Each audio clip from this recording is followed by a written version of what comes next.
da leucina, dos BCAAs que são ofertados nessa alimentação, sem precisar de uma suplementação, tá? E aí, no caso, os efeitos do BCAA dentro de uma dieta adequada em proteína, no sentido de recuperação muscular, se torna insignificante, tá? Então, quando que seria interessante a gente entrar com o BCAA? Nunca. Basicamente é isso, porque a gente sempre vai adequar a proteína na dieta do paciente. Essa é a primeira coisa que a gente faz, depois de adequar o carboidrato, né? E, mas o meu paciente, ele é vegetariano, ele não consome tantas fontes de carne, porque os BCAAs a gente encontra, né? Todos os aminoácidos essenciais, na verdade, a gente encontra nos alimentos de fontes proteicas animais. Mas ele não consome. A gente tem, às vezes, aí um caso de uma pessoa que come ovo, tá consumindo BCAA no ovo também, né? E assim, dentro do âmbito de suplementação, o BCAA é o menos interessante, tá? Ele é o menos interessante, a gente tem trabalhos aí que vem mostrando que ele realmente não dá tanto efeito assim. Eu trouxe 2, assim, para vocês, só para a gente ter essa base, esse é bem recente, que é do ano passado, um ano atrás, um pouco mais que foi publicado. Eles fizeram uma avaliação, né, do BCAA, em relação a exercícios de endurance, né, de resistência de longa distância. O que eles concluíram no trabalho? Suplementação de BCAA não afeta o desempenho em endurance, aferido por um teste de corrida até a exaustão. Vale ressaltar que, apesar de ampla utilização de BCAA por atletas de endurance, então sim, né, corredores, maratonistas utilizam BCAA, esse tipo de manipulação falhou em promover efeito ergogênico no presente estudo, tá? Então, assim, a literatura não coloca pra gente. Eu inverti aí os títulos, tá, gente? Esse daqui é o título desse, esse daqui é o título desse. Depois eu mudo no slide. Mas, assim, a gente não está tendo realmente nenhum resultado em estudos confiáveis, em estudos que não têm conflito de interesse. A gente não está tendo nenhum resultado, assim, para apoiar a suplementação do BCAA em relação a outro suplemento como o whey protein, por exemplo, tá? Esse outro trabalho mostrou que eles avaliaram, né, a suplementação de BCAA em atletas após uma prova de endurance, que foram realizar exercícios de força, né? E aí eles queriam testar se o uso do BCAA após uma prova exaustiva de endurance iria ajudar o atleta a ganhar força, né, para fazer força ali no exercício de musculação, por exemplo. E eles chegaram à conclusão que não, né, que esse cansaço, essa falta de força ali para executar o exercício de musculação após o endurance não foi menor depois de uma suplementação de BCAA, tá?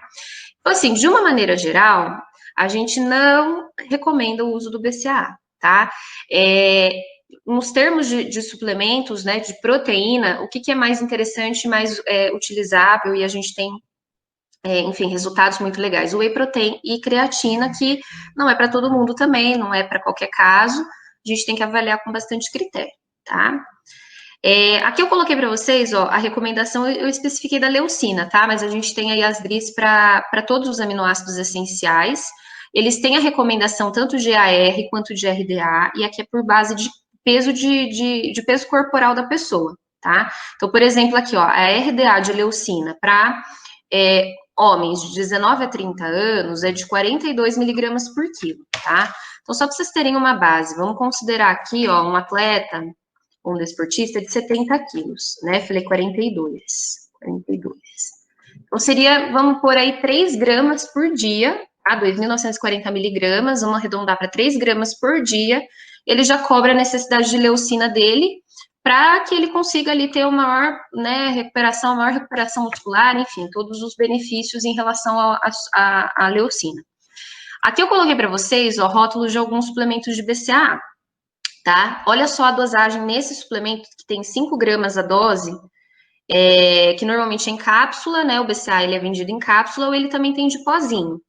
Uma porção desse BCAA, olha só a quantidade que está oferecendo de leucina, é muito mais, né, do que o paciente, por exemplo, desse caso que a gente pegou de exemplo, precisaria. Mas não tem o L, né, não tem uma contraindicação. Mas qual que é a necessidade? Se é uma pessoa que dentro de uma alimentação de proteína normal, comendo fontes que são, né, ali, de aminoácidos essenciais, que a gente consegue adaptar mesmo numa dieta vegetariana, gente, para quê, né, gastar com esse suplemento nesse sentido, porque seria o principal ponto aí do BCAA, a leucina, por isso que eu coloquei aqui a leucina para vocês. Esse outro também, ó, ele vai oferecer 2.500 miligramas, né, então ele já oferece praticamente toda a quantidade da pessoa precisa no dia. Aí aqui eu coloquei do whey protein, que a gente já vai conversar sobre ele.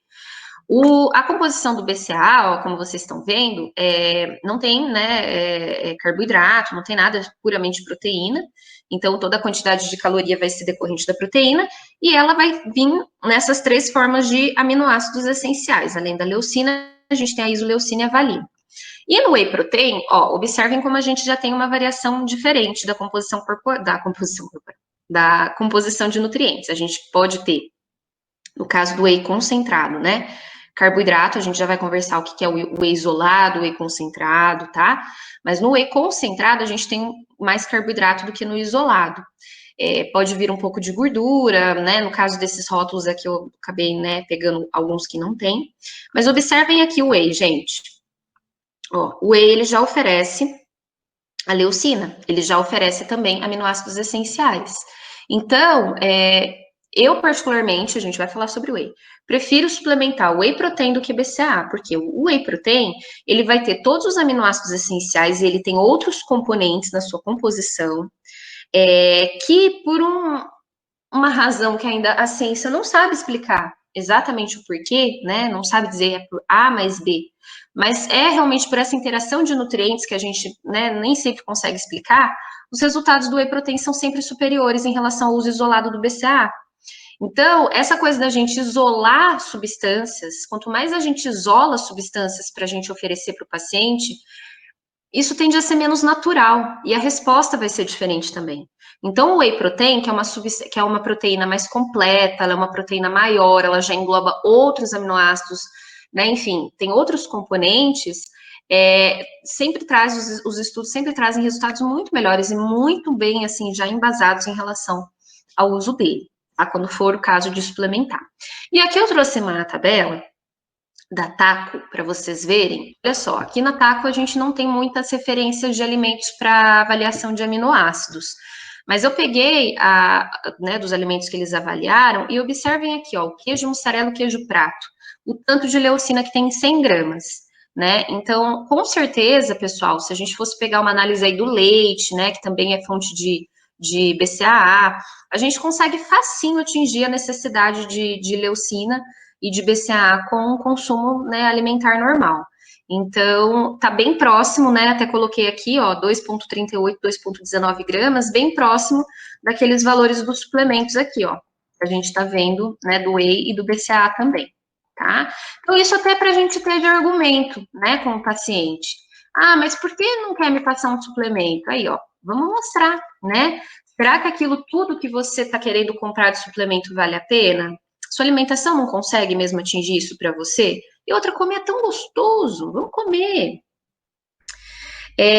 A Carol tá falando que o artigo deles fala do BCAA em atletas de resistência. Coloca pra gente aí, Carol, se vocês já tiverem mais ou menos lido ali, entendido, pode botar aí no chat, né? Assim, de uma forma resumida, o que foi encontrado de resultado? Deu ou não deu resultado esse uso desse BCAA aí em atletas de endurance, né? A gente já teve um spoiler aí na aula. Então, assim, é bastante importante a gente ter esse conhecimento mínimo sobre essa questão, pessoal, para a gente poder falar para a pessoa, tá? Mas o BCA é barato, o BCA dizem que é bom para recuperação muscular.